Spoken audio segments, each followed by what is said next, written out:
মারা যাবার পর, মাটি দেওয়ার পর কবরে তিনটে সওয়াল জবাব হবে, তাই তো? আচ্ছা, হাদিস আছে বাবা, অস্বীকার করবেন না কেউ। মান রাব্বুকা মান নবিয়ুকা, তোর রব কে, তোর নবী কি, ওমা দীনুকা, তোর দ্বীন কি। এই তিনটে প্রশ্ন হবে। অনেকে বলেছে তোর রব কে, তোর নবী, তোর রব কে, আর তোর দ্বীন কি, আর মা হাজা রাসূল, এই লোকটা সম্পর্কে তোমার কি মতামত। রাসূলুল্লাহকে দেখানো হবে, এই লোকটাকে তুমি চেনো? তখন সে বলবে হা হা লাদ্রি, আমি চিনি না। আর যে মুমিন হবে সে বলবে হ্যাঁ, হাজা মুহাম্মাদুর রাসূলুল্লাহ সাল্লাল্লাহু আলাইহি ওয়াসাল্লাম, ইনি হলেন মুহাম্মদ সাল্লাল্লাহু আলাইহি ওয়াসাল্লাম। কিছু বুঝতে পারছেন বাবা? আচ্ছা, কবরে গেলে এই তিনটে প্রশ্ন হবে তো নাকি? আরে বাবা বলুন, নাকি একটা এক্সট্রা প্রশ্ন করবে, মা সিলসিলাতুকা, তো সিলসিলাটা কি?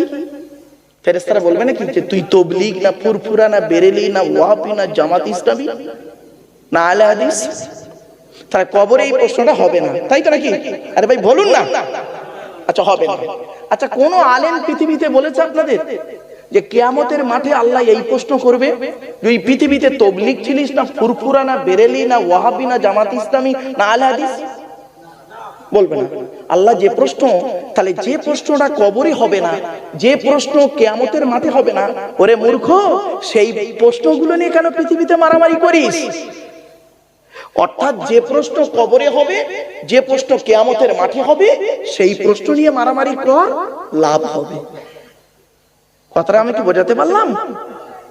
চলুন আগিয়ে যাচ্ছি, একটা একটা করে দলিল দিয়ে দিচ্ছি, বাপ চিন্তা নেই। চলো, আল্লাহ, কোন আল্লাহর কাছে মাথা নত করবো? আল্লাহ নিজেই বলছে, দেখুন, হুয়াল্লাযী আওশাকুম ওয়া জাআলা লাকুমুস সামআ ওয়াল আবসারা ওয়াল আফইদা কলিলাম মা তাশকুরুন।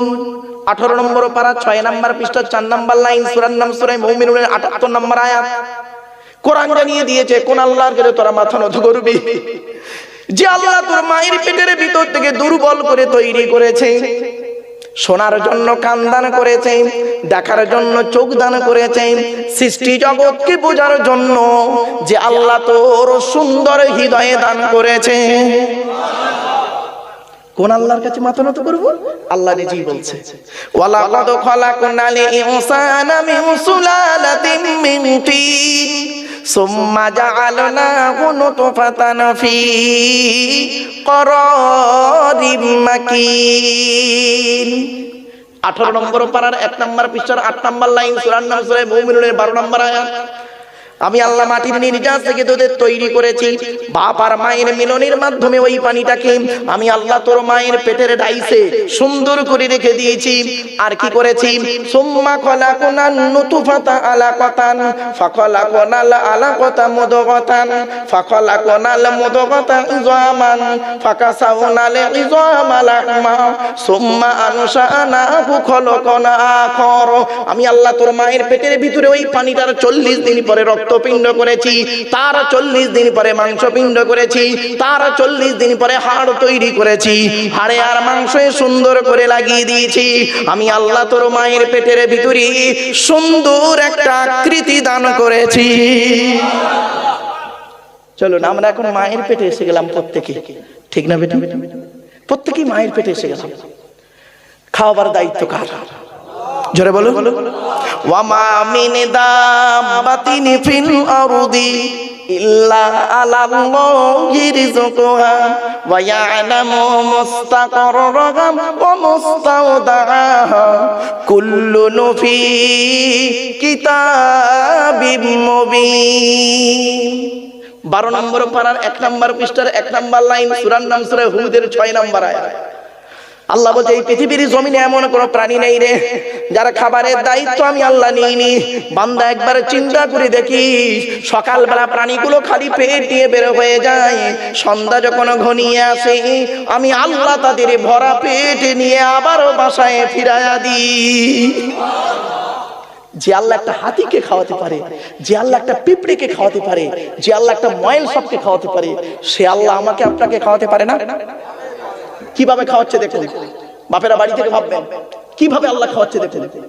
আল্লাহ বলে, আব্দুল্লাহ গিল মারুফ, এই আব্দুল্লাহ গিল মারুফ, তুই যখন তোর মায়ের পেটের ভিতরে ছিলিস কি খাবারটা তুই খেলি? আমি আল্লাহ করলাম কি, তোর নাভির সঙ্গে মায়ের নাভিটা জুড়ে দিলাম। ইচ্ছা করলে মায়ের পেটের ভিতরে ওই পানিটাকে তোর মুখ দিয়ে খাওয়াতে পারতাম, কিন্তু না না না, ইন্নাল্লাহা ইউহিব্বুল মুতাতাহহিরিন, আমি আল্লাহ হলাম পবিত্র, তাই পবিত্রতাকে অত্যন্ত ভালোবাসি বলে মায়ের পেটের ভিতর থেকে তোদের প্রত্যেকের মুখগুলোকে পবিত্র করে পাঠিয়েছি একটাই কারণ, পৃথিবীর জমিনে এসে পবিত্র জবান দিয়ে আমি আল্লাহ, আমাকে আল্লাহ আল্লাহ বলে ডাকবি। যে আল্লাহ আমার আপনার মায়ের পেটের ভিতর থেকে মুখটাকে পবিত্র করে পাঠালো, কি হিন্দুর বাচ্চা, কি মুসলমানের বাচ্চা, কি দাড়িওয়ালা, কি বেদাড়িওয়ালা, কি শিক্ষিত, কি অশিক্ষিত, মায়ের পেটের ভিতর থেকে এসে এই পবিত্র জবানটা এনে এই নিচের জিনিসটা সব সময় মুখে লেগে আছে, ঠিক না বেঠিক? এই নিচের জিনিসটা সব সময় মুখে লেগে আছে, কথায় কথায় বলে দেখবে। আর একটা কমন শব্দ বলে, শুনলেন? কথায় কথায় বলবে শালা, কথায় কথায় শালা বলবে। তুই কোথায় থাকিস বে শালা? মানুষ না শালা, অন্য কিছু শালা, পাগল কথা করে লেখাপড়া করে চাকরি পাবি, এ শালা বক্তা কি বলছে শালা বুঝতে পারিনি, চল ইয়া নবী সালাম আলাইকা সময় আসবো, ঠিক না বেটি? এই তালবের সহায়কার লয়াকার সালাম, দন্তের সহায়কার লয়াকার সালাম, মোদানোর সহায়কার লয়াকার সালা, কশালা হলো ও মুরব্বী বলে 3 শালা। চলো বাবা একটা শালা ধরি। তালবে সহায়কার লয়াকার শালা, এ শালা মানে স্ত্রীর ভাই শালা নয়, ওটা হলো শ্যালক থেকে শালা। তালবে সহায়কার লয়াকার শালা শব্দের সঙ্গে যদি কিছু জুড়ে দেওয়া হয় মানে হয় কি শুনুন, পাঠশালা, কর্মশালা, ধর্মশালা। মাথায় কিছু ঢুকছে? এরপরে আল্লাহ বলে, বান্দা শোন, এই পৃথিবীর জমিনে তোর বাপ তোর কি ভালোবাসে, তোর মা তোর কি ভালোবাসে, তোর বাপ আর মায়ের থেকে আমি আল্লাহ তোরে লক্ষ গুণ বেশি ভালোবাসি। আচ্ছা আমি কি বললাম এক্ষুনি? বাপ মার থেকে সব থেকে বেশি কে ভালোবাসে? কে?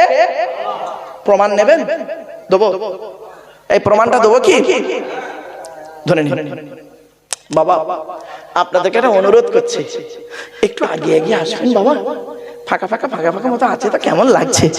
আল্লাহর কোরআনের আলোচনা তো বাবা, একটু অনুরোধ করছি বাবা, একটু আগে আগে এসে বসলে ভালো লাগে। আসলে কি জানেন, কোরআনের আলোচনা শোনার লোক কম, আমি আগেই বলেছি, ওয়াজ শোনার লোক কম, আওয়াজ শোনার লোক বেশি। তো আমার বাপেরা যারা বসেছেন আশা করি তারা এখনো ওঠেননি কেউ, আমার কপাল, আলহামদুলিল্লাহ। চলো আমি আপনাদের কি বলেছি, বাপ আর মায়ের থেকে বেশি কে ভালোবাসে, লক্ষ গুণ বেশি কে ভালোবাসে? আল্লাহ। একটা প্রমাণ দেবো? আরে ভাই বলুন না, শুনে নিন। বাপ আর মায়ের থেকে আল্লাহ পাক রব্বুল আলামিন লক্ষ গুণ বেশি ভালোবাসে। কিভাবে দেখুন। আচ্ছা আপনাদের এই গ্রামে এমন কোন বাপকে দেখেছেন? এমন কোন বাপকে দেখেছেন কি বলুন তো দেখি? স্ত্রীর পেটে বাচ্চা আছে, বাচ্চা এখনো হয়নি, 1 মাস বাকি। ক মাস বাকি? 1 মাস বাচ্চা হতে বাকি। কোন বাপকে দেখেছেন বাজার থেকে গিয়ে ল্যাকটোজিন 1, 2 দুধ কিনে ঘরে সাজিয়ে রাখতে? কারণ ছেলে এখন হয়নি, তা আনবো কি? বাপের ধারণা কর দুধ, ছেলে হোক, মায়ের দুধ ছাড়ুক, তারপরে বাজার থেকে এনে খাওয়াবো, ঠিক না বেটা? আল্লাহ বলে, আব্দুল্লাহ গিরে মারুক, এই আব্দুল্লাহ গিরে মারুক, তুই যখন তোর মায়ের পেটের ভিতরে ছিলিস, তোর বাপের বিশ্বাসটাই ছিল না ছেলে হবে কি মরবে কি বাঁচবে, সেজন্য তোর বাপ তোর জন্য আগে থেকে দুধ কিনে ঘরে সাজিয়ে রাখেন। আমি আল্লাহ তোর বাপের মতো ওই রকম ভালোবাসি না। আমি আল্লাহ জানতাম রে, তুই যখন তোর মায়ের পেটের ভিতরে ছিলি